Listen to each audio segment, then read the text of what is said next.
Few things are for sure in this life, but this is. If we live for any substantial amount of time, we will encounter grief due to the loss of a loved one. Not something any of us ever want, and we all handle it differently. This podcast is to feature those who have done purposeful and meaningful things through their grief. These people featured on here are normal folks, just like you and me, who were thrust into a place they never wanted to be in their lives. A painful place. As they move through their pain, they realize that something worthwhile, something for the greater good could come out of the unthinkable. I'm sure that none of them would ever consider themselves to be a hero, but when I searched the definition of the word hero, I found this: a person who is admired or idolized for courage, outstanding achievements, or noble qualities. And that fit.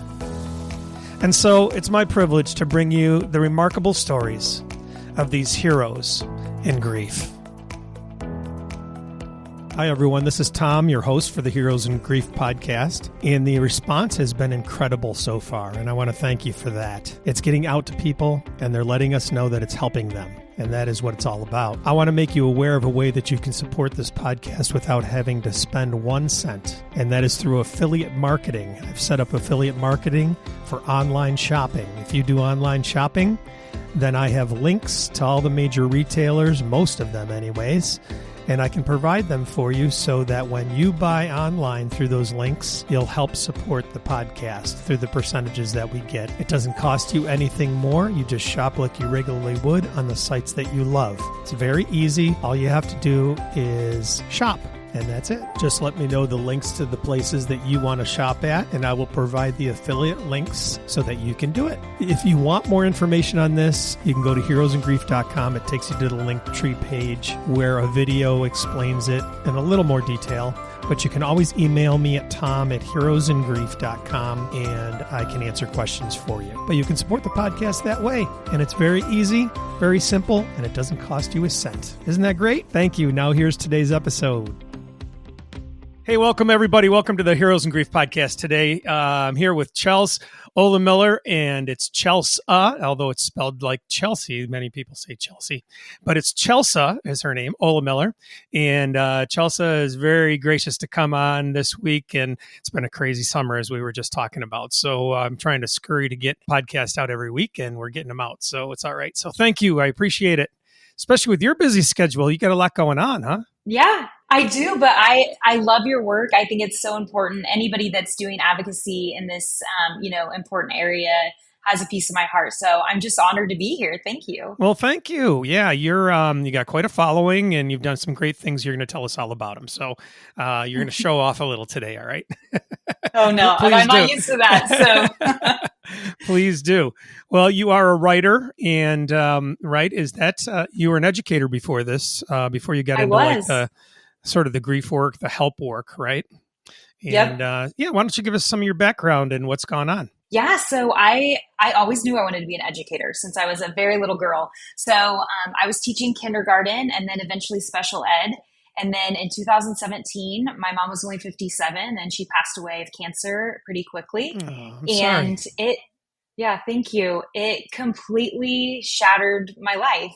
As you know, grief does. It's transformative like that. And so I eventually, a year after my mom passed, I had my third and final child and just realized that I needed something different. I wasn't healing. I think I was running from grief for a long time. So I started writing, which is something I did as a child, just in journals. My mom always told me I should write, and I never listened until after she passed. But I really just started writing as a healing mechanism to, get out all the emotions of grief that I thought was making my friends and my family uncomfortable, as, pain can. And I never expected anything to come of it. And started writing locally and sharing it and hearing from more and more people that said, yes, we need somebody to talk about this. Nobody's saying these things. And so I created my platform just to honestly connect with others that felt the same and say all the raw and harsh elements that I hadn't heard from anybody before, and just, connect with people that felt similar to me and feel less alone. And it just turned into a beautiful space of loss and hope and encouragement, and a space that feels comfortable where I share my own story, but people tell me theirs too. So yeah, my life completely took a turn, as grief can sometimes do to people. Yeah, it looks like everything just kind of fell in place for you. It did. Did you have talents as a writer before? Was your mom trying to encourage you? Were you showing things that she noticed and you just didn't pay attention, or what happened? I think so. I've always been a very emotional person. Even as a kid, I was emotional and charismatic and dramatic, all of the things. And I think that comes through in my writing. I think my mom was definitely the person that saw it before I ever did. And I would write poems and little things like that. But I just honestly never considered writing a profession that was, something people could do. I thought it was just kind of a hobby. And so I went into teaching thinking this is what I want to do forever. And I think a little bit of it is also my mom kind of guiding me where I needed to be. And my hope is that I'm making her proud and listening finally, even though I listened a little bit late, and then, doing something purposeful with her legacy. I'm sure you are. She saw it ahead of time. And so, yeah, 57. My gosh, that's so young. I'm so sorry. Thank you. Yeah, that's tough. My dad died when he was 48 when I was 10 years old. So, My goodness. early on. Yeah. Heart thing that they could take care of nowadays, but back then they couldn't. So, but, Yeah. so you, oh man, the writing, I hear it all the time, in the grief help work and everything. People talk about journaling and writing.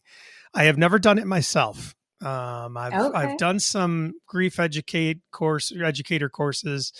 And so I did some work in there, where you do some writing, but not a lot, not like journaling and things. So I'm always intrigued by it because people seem to be so helped by it. And I think it probably brings out your internal side, right? That maybe other things don't. Is that what happens?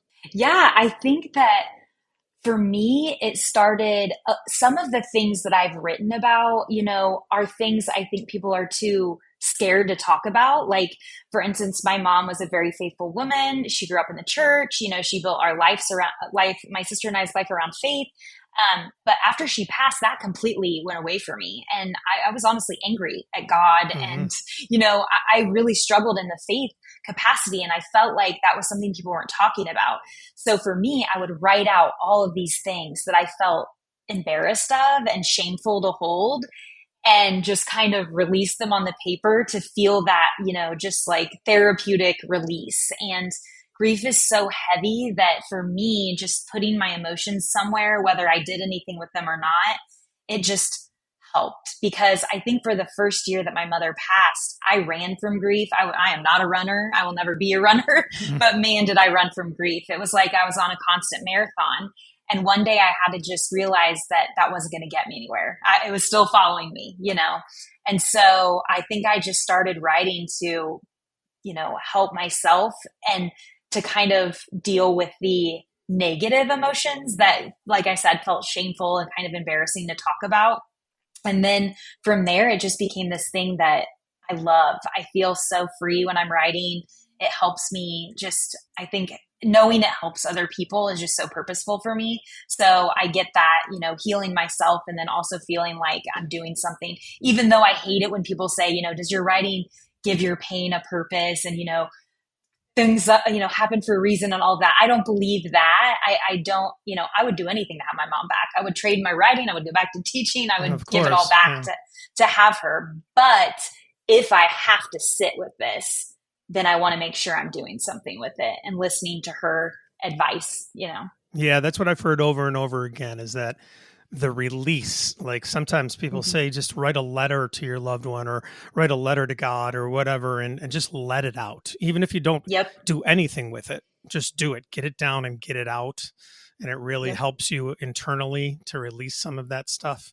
And so that's a good lesson for folks out there if you don't have any other outlets. And yeah, that's wonderful. That is great. So you started, you did like a blog online, right? And that's kind of where everything kind of started and people started noticing what you were doing. Yes. Yeah. Yeah. I started my blog, Happiness, Hope, and Harsh Realities, which is H's after my kids' names because my kids are Hattie, Hudson, and Highland. So it's kind of a symbol to them. And not thinking, that today, now my social media, my Facebook has 122,000 hearts. I like to call them, not followers, but Mm-hmm.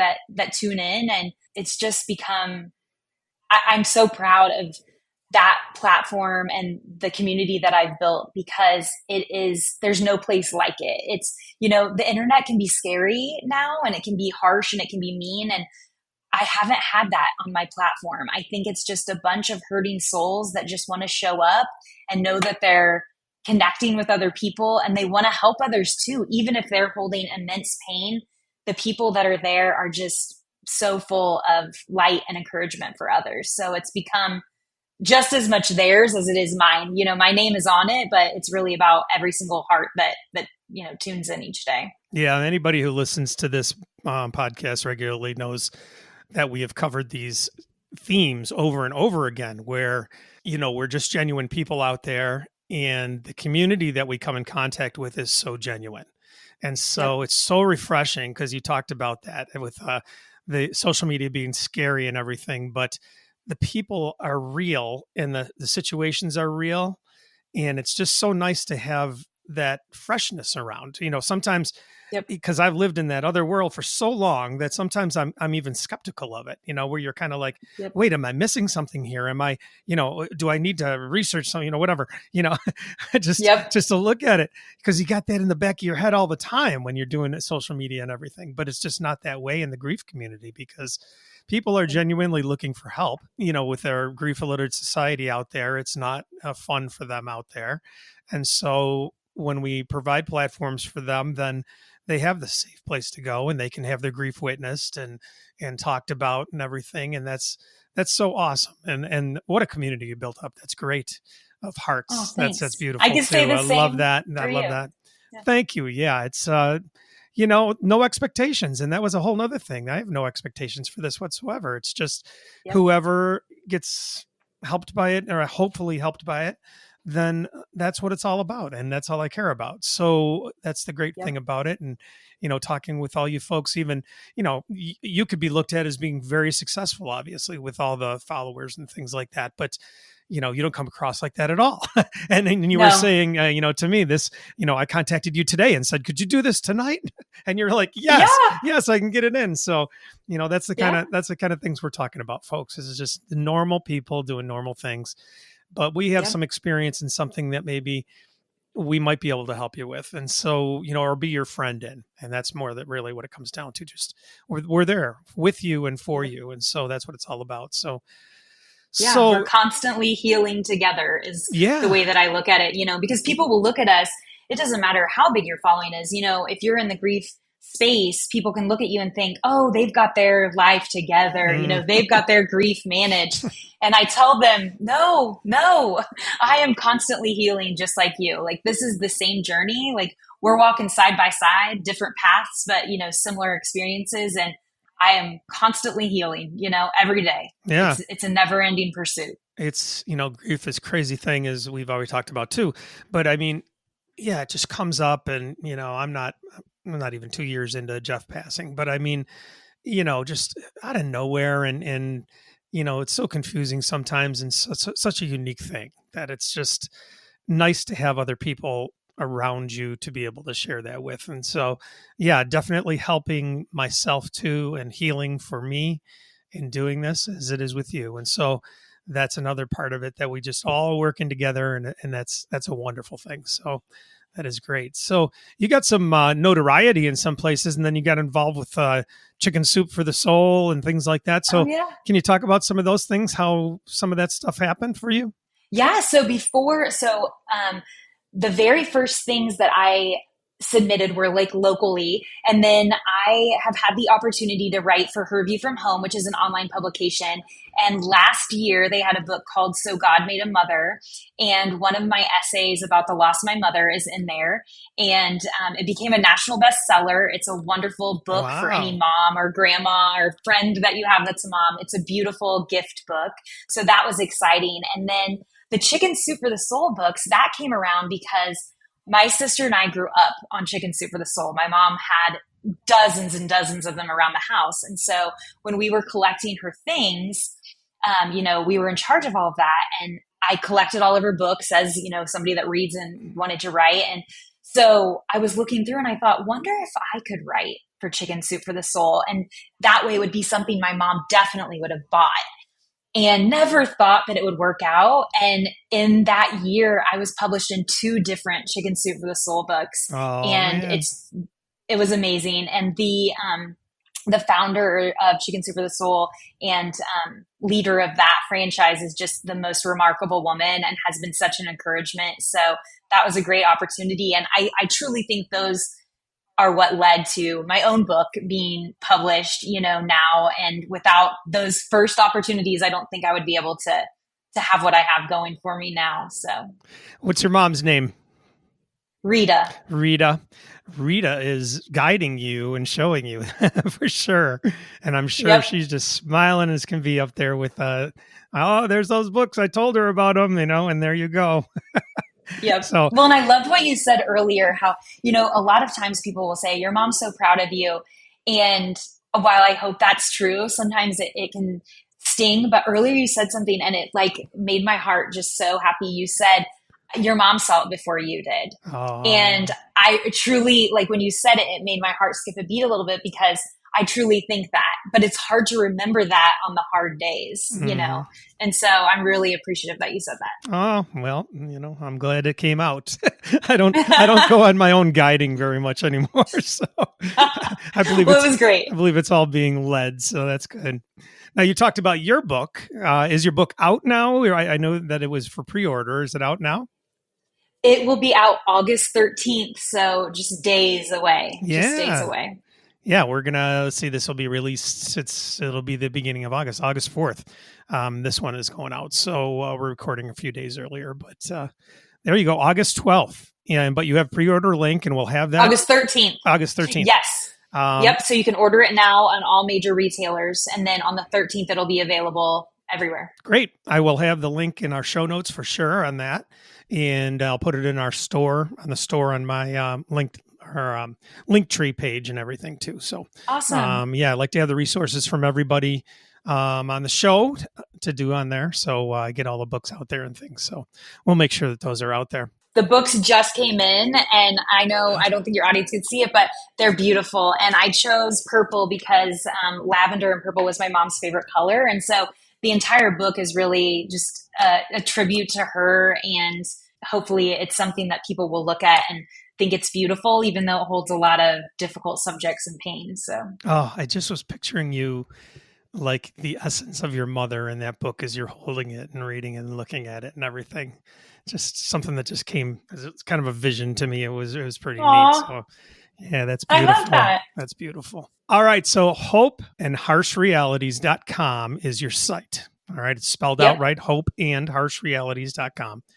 Yep. What else do you have available on your site? Yeah. So on my website itself, you can read all about me and my story and what led to my writing. And then all of my writing is there. So anything from fresh grief to years later, there's just any kind of subject you would find on grief. You can find it all there. You can see all the other books that I've been in. You can see my new book that's coming out, and pretty much anything you can find right there on my website. And then on my social media, you get all of my graphics and stories and things like that as well. So fantastic. Is this like your full-time work now? Is this what you do? It is not. I actually also work in the nonprofit space in Indianapolis and help other organizations within that capacity. And I love that. I do communication and community engagement and love it, but this also takes up a lot of time too. So I like to say I have 3 full-time jobs. I've got my writing, my nonprofit job, and then my children. So I think that counts as a job as well. Absolutely. That's like number one. What are you talking about? Yeah, that's true. And how many? You have 3 children? I do. Yes. What are their ages now? A 13-year-old daughter. She just turned 13. So that's a whole new experience. A 10-year-old son and a 6-year-old son. Wow. Yeah. The 13-year-old, you're in for a handful there. I know. Or it's there and already. It's a girl, she's a girl, and I've heard so many stories. Luckily for us, she's pretty good. So hopefully we won't, see all the stories that people say come to fruition. Yeah, for sure. So what else are you thinking of other things to do or what, any other plans? Yeah, I mean, I'd love to just continue writing and whatever that looks like, and wherever I'm led to have my words help other people. And I don't know what that looks like, but hopefully, as a first time author with my very first book, it's all about, numbers and those kinds of things. So I'm trying to stay very distant from all of that and really just focus on praying that it reaches the souls that need it, and then see if something can come from that can help me, sustain writing as a serious adventure. So we will see. That sounds good. Look forward to that. What about other things? Do you, as you've gotten into this grief space and everything, anything kind of stand out to you or something that kind of came to light for you that surprised you or anything like that at all? Or maybe with another person or through another person, whatever it might be? Yeah, I think there's so many things that I think surprise us. I think for me in the grief, just dealing with grief in general, it was interesting to see the people that show up that you never knew would think to show up for you. And it was interesting to see some of the people that you thought would be there always that didn't quite come or show up for you in the way that you wanted. And so I think it, I think grief teaches you who your real people are, the people that are willing to sit with you in your light as much as your darkness, and your darkness as much as your light. And those people are special. And I also learned an important thing that I think is the hardest lesson, or one of the hardest lessons of grief, is that not everybody is worthy of witnessing your grief. And that was a difficult thing to learn. I think that it comes from being vulnerable and real, and realizing that some people aren't worthy of that, even if you think they're, really close to you and a really great person, and they can still be great and a great friend, but not everybody is worthy of witnessing those pieces of you. Mm-hmm. Yeah, I've distinguished between who are friends and who are grief friends. Yep. Grief friends are the ones you're talking about that you could just know you can talk to about it. They're not going to be like, oh boy, here we go again, and that type of thing.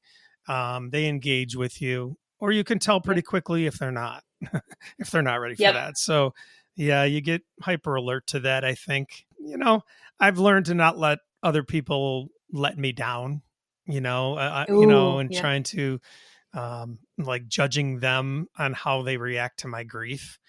That's not fair, Right. because they're just not in it. I mean, we had tremendous support, like everyone does, around the beginning and everything, and it tails off. Like it does Yep. that pretty much for everybody. So it's the same thing, and then you start learning when it's okay to talk about it, when it's not. What social circles, this is the place, the time. This is not the place and time to do that, and all of those kind of things. So it's important to be aware of and learn.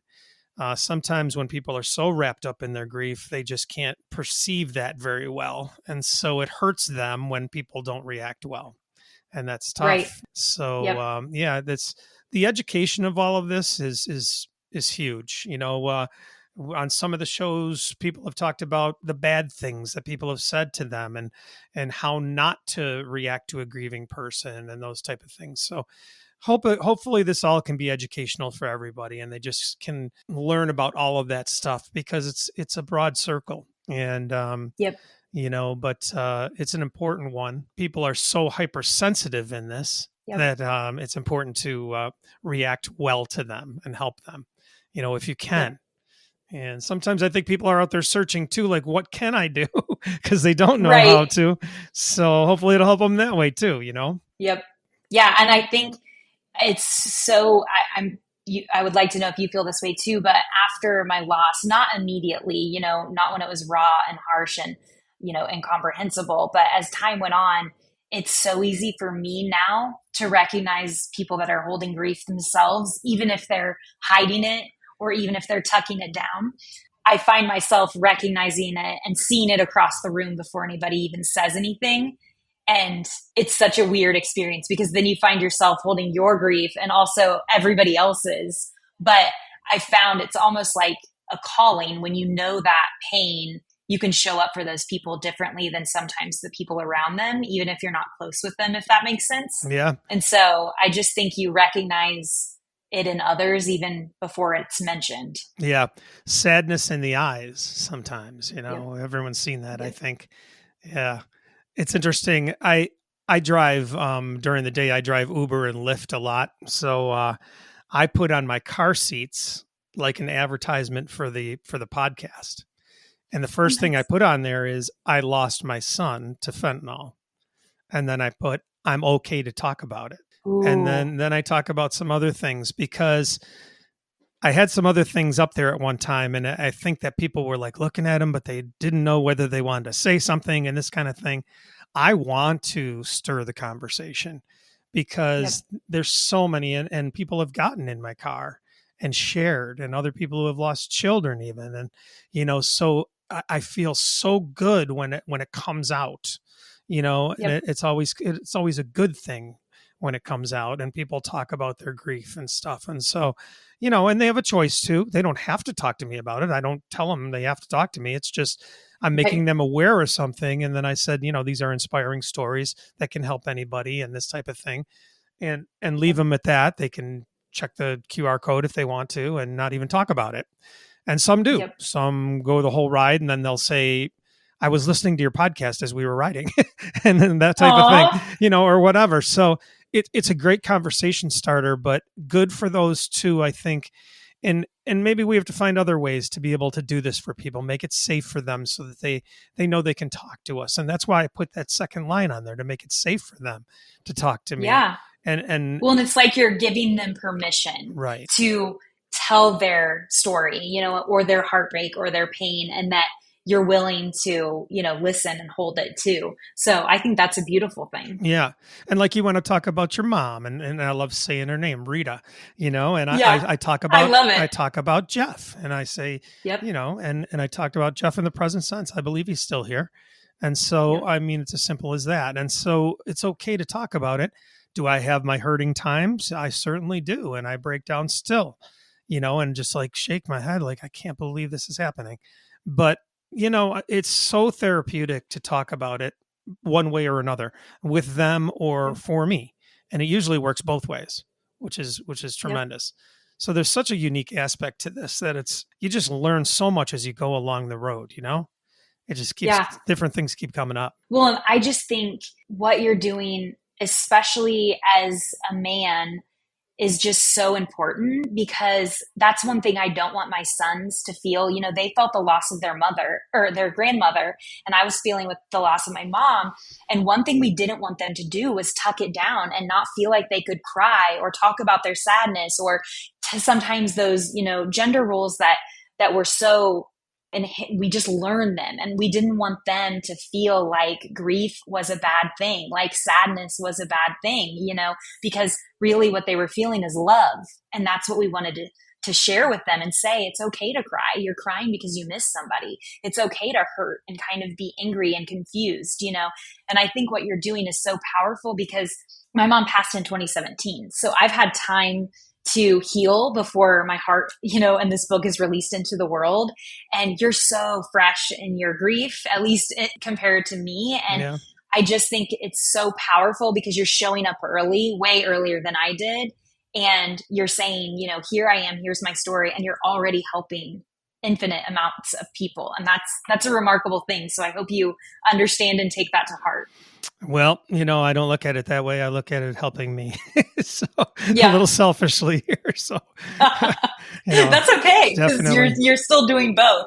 It's rewarding. It really is. And, a lot of people would say, how can you do that? Or isn't it going to, trudge you through it again and again or whatever? And, in a way it's okay because I kind of need it. Like you said, you got to go through the grief. I still have to. I'm not done with it. It's never going to be done. Right. So you got to keep going and just trudging through. And the new things that rise up or the new things you learn from somebody else is so tremendous. And, yeah, the male side, I hear it again and again. I'm part of a men's group called Helping Fathers Heal. It's a offshoot of Helping Parents Heal.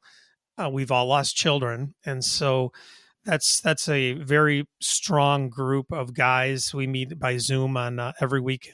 and there's like 30 or 40 guys in there now. It's guys being guys. And again, these are things that we've talked about again and again on this podcast. And I've had a couple of the guys on here already, but I don't think it can ever be said enough, some of these things, because every time I encounter somebody, and you said it too in the email or whatever, thank you for what you're doing in the grief space or whatever the case is. And you just hear that again and again, because no matter how much we network with people, and I feel like I have thousands. I mean, like you do, maybe not all grief help people, but in this community, and it seems like it's very large, but in society as a whole, it's not large at all.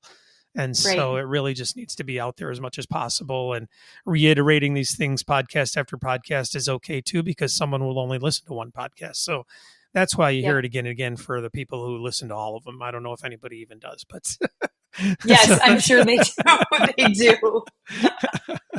But I don't know. That's what it's all about anyways. Yeah. Well, and I think early on I had a counselor that told me, because I even did it, I would hide in the closet and cry, or I would hide in the bathroom when I started feeling emotions come up.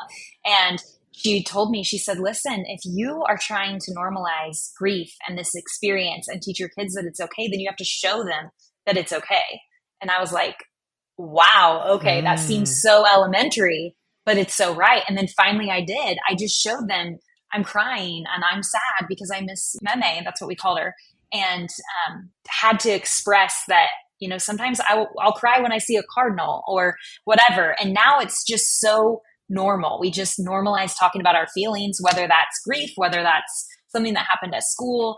And hopefully that will help them know that whatever they experience, they can come to us, they can show us, they can show up authentically always, whether it's happiness or sadness, Yeah, definitely. I, last podcast, I had Kelsey Jager on, and she's a life coach and grief coach. And so she posted this week, and it was a video of her just sitting on the floor, bawling and crying. And she's like, it's okay to cry.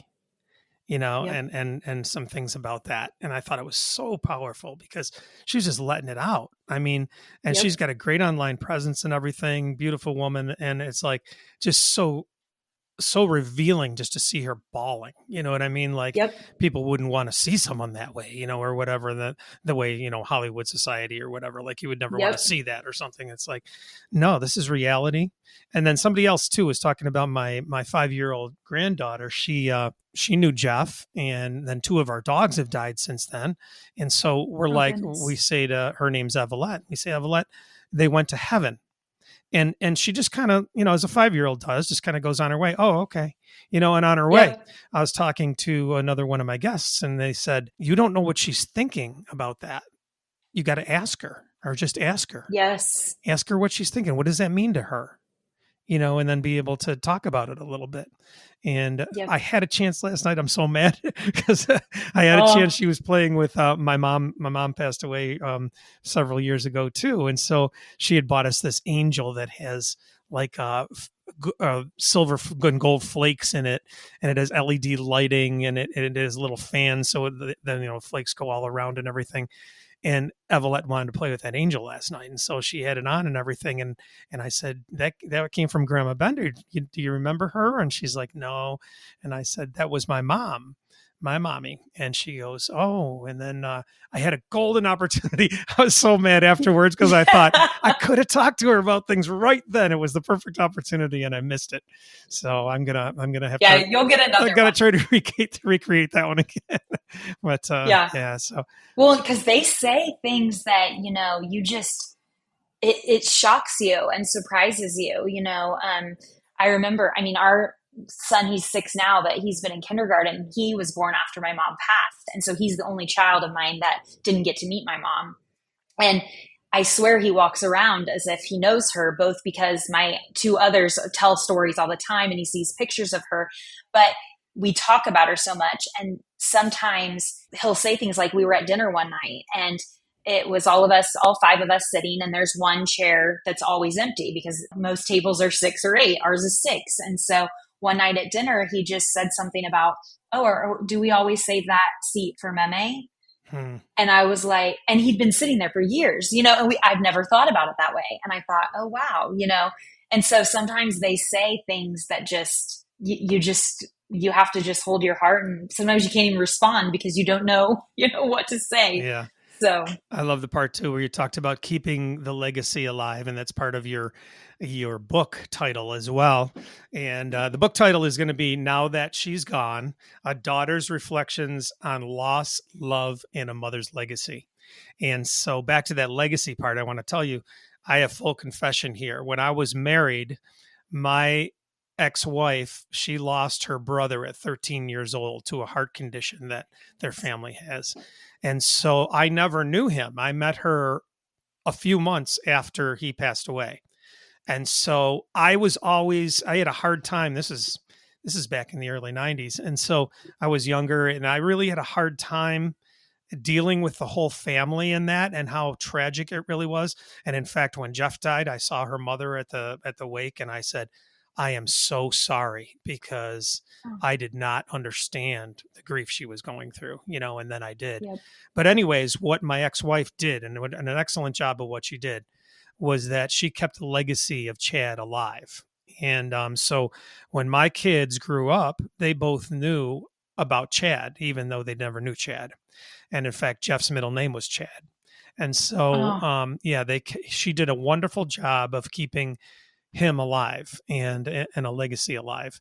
And so I want to do the same for Jeff too. That's why I talk about him, just like, I talk about him all the time, and people are probably like, yep. that's kind of weird, but I really don't care. No, Because, that's your child. Like that's your purpose. yeah, well, many friends know that they knew him too. So, I mean, but still, I kind of sense it sometimes where they're like, oh, he's just talking about Jeff like he's there.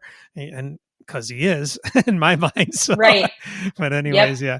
So, but that legacy part is great. I love that. So tell me about the book and what you do in the book with that or anything about the book. Yeah, so the book is a collection of essays. So I wanted it, kind of talked about it earlier. I wanted it to be something that when I was sitting at the funeral home and, they give you these pamphlets and all of this stuff, I never read any of that. And I felt so alone. And so the goal for this book was I wanted it to be something beautiful that you could just put a little bow on. You don't have to wrap it, and you can give somebody at their mother's funeral or after their mother's passed, and that it would be a gift that they could open when they're ready. Because some of us are ready right after, we have a loss, and some of us it takes Oh years. yeah. And so it's a collection of essays that can be read in any order. So it basically has chapters that are themed. So they start with fresh loss. There's a chapter about faith. There's a chapter about your children and other people. And so I really just wanted it to be something you can open it and take what you need. So if you need one essay, if you need a chapter, if you need the whole book, just take what you need when you need it. And it's just a lot of raw elements of grief, a lot of vulnerability, and just things that came up in my experience. Yeah, it's got a few pieces. One of the pieces I'm most known for is called The Day She Dies. And it was one of the first pieces that I put out into the world. And so that's included in there. There's some pieces that I'm known for that are in there as well because they were so widely received. But yeah, I just wanted it to be something that would just be a gift that would be meaningful and purposeful. Flowers are wonderful, cards are great, but you don't really do anything with them afterwards. And so I wanted this to be something that's beautiful that you can keep on your desk, on your coffee table, and just take it when you need it. So, Oh, I'm getting that beautiful vision of that book again for some reason. I don't know I why. love it. I Let me just show you again. Also, it could be because it just came in. You're the first one that's getting to see like the real I feel so book. privileged. Yes. So it's here, it's real. And the truth of this is, I am a first time author, and my publisher sent me several covers that were nothing like what I wanted. And I almost didn't speak up because I'm a first time author and I didn't feel like I was worthy of that choice. But I said, I need this to be something my mom would buy. I need it to be something that would be sitting on my mom's coffee table. And so I spoke up, I told them. And then when they came up with this, I was like, yes, this is it. And so when it arrived this week, actually just a couple of days ago, I was just sobbing because it just felt like my mom's book, if that makes sense. I meditate and things now, and I believe in the afterlife and all these different things now. So I believe that people can have these visions, whatever, that they people actually can, and there's scammers out there, but there's real people Right. too. And so this is just, I can't believe it. It's like very strong for me. And I've never said this before, ever, anything like this, but I see like almost like it's a fabric, like it's a lace purple fabric or something, that you're Uh, holding, like something like that. So I don't know what that means, but that's what I keep picturing. And I just had to say it. oh, But I'm in anyways, tears. oh, good. I hope they're good. Yes, they are. They're so good. My mom loved purple, and so yeah, it means so much to me. Oh, awesome. And that book, it sounds like something, grief is not a linear thing, they got to throw away the stages of grief. There are stages, or those things do happen, but they're not in a line. They don't happen one after another. They're all over the place. And so this book sounds like fantastic, where you could pull it up at any time and hit that point that you need to hit at that time, and you could read it over and over again. It's fine, that type of thing. So that sounds very exciting, and a good resource for people. It's like you've already read it because I say that in the introduction. I just say this book is not going to be one of those books that's a fancy start to finish. My grief is messy. It was complicated. It was more like a web. And so this book is structured in a way that take what you need, and it's not in stages or phases or, a path that looks clear. And so, yeah, that's exactly how it's set up, is to be, it's constructed in a way that makes sense, by themes, but inside of those themes, it's not time. I purposely did not put it in chronological order because sometimes that's not how feelings work. So that's probably how I'd write a book. All over the place. yeah, This idea here, this idea there you go. Take what you want out of it. No, that is great. Yeah, but isn't that grief? I mean, that's grief. No doubt. Because you can make a plan and it's not listening, that it's going somewhere else. Perfect. Love it. All right, Chels, we've reached almost 40. We got 40 minutes already. Look at that. Oh my goodness. Out of nowhere. I know. So I always throw this out to people too. Anything that you want to get across, or that we didn't talk about, or anything like that? Anything that you're thinking about? Yeah, I think the biggest thing for me is I just want to know how you're doing, because I love it when people have us guests on, but nobody takes the time ever to just share, how are you and how can we support you right now? Oh, thank you. I appreciate that. That's sweet. Amazing. We just had this question in the Helping Fathers Heal. It was just, how you doing? Oh, And yep. I had to say that it's really weird as grief is, I'm doing okay on the whole. And I think I could be doing a lot better, like just doing purposeful things, like I'm talking about meditating, right? I found great help and relief in meditation early on and everything. And then I reached a point to where I'm like, okay, I got a good set of mindfulness in my daily life. So I'm good for now, and then I kind of let the meditation slide. And, one of the guys said, well, yeah, it's like working out, right? Because when you do it, you feel great, but for some Yep. reason you just don't do it all the time. And I said, it's exactly, and they agreed. A lot of them were the same with the meditation. So I'm like, I could be doing a lot better. It's almost like I have a fear that's there. And I think that's just the ego in your way, getting in the Yeah. way of everything, because you can really connect. You can really be in touch with things, and especially yourself, if you do that. And you're probably just fearful of that. I'm probably just fearful of that. So all of Yep. that is good. The stuff we got going on, me and you talked about what's happening here with Anthony and Judy's son, and what's happening here now, and all of that. And there was an initial real good phase of that where Judy was, solid as a rock for her and everything. And then, things kind of scattered out because, work had to get back in place and all these things. And so I wasn't there as often. She's there a lot still. And so it's kind of detached, and I don't want it to be that way. I want, I've changed internally. I want to be a better person for her, for everybody I come in contact with. So that's, really where all that goes. The hurt and the pain, it happens a lot, in my alone times, just, Yep. you get this sink in your heart. And do I break down a lot? No. It happened once just recently when I was trying to get back to singing. I was an entertainer before all this happened. And I did a couple songs and I just broke down and that kind of thing. It feels good to let it out, really. Yeah. But, I can't say, maybe it's because of what I believe and what I trust in and what I believe, that I'm progressing okay. And not totally devastated every minute and things. But it's strange because it's almost like you can never let your guard down, Oh yeah. and maybe that's not even the right term, letting your guard down. It's more just, I don't know. It's hard to say, it's going to be there and it's okay to be there, whatever way it's going to show up, I guess. Yep. It's complex. Say it over and over, Yeah. we say the same things over and over, but it's just the way it is. It really is. It's, and sometimes it's just hard to put a finger on it. Like I'm having a hard time doing now. Yep. Yeah. And it's so common. So it's important too that, your audience hear how you are and how we can support you from afar, because, while all of your guests have stories too, you're still holding your own, and that remains a constant. So yeah, I thought about initially with this podcast is just starting it out and telling my story first. But then I thought, as this gets down the line, I'm going to be at a totally different place. And so I could keep updating and doing that, I guess, or something like that. But I don't want it to be about me either.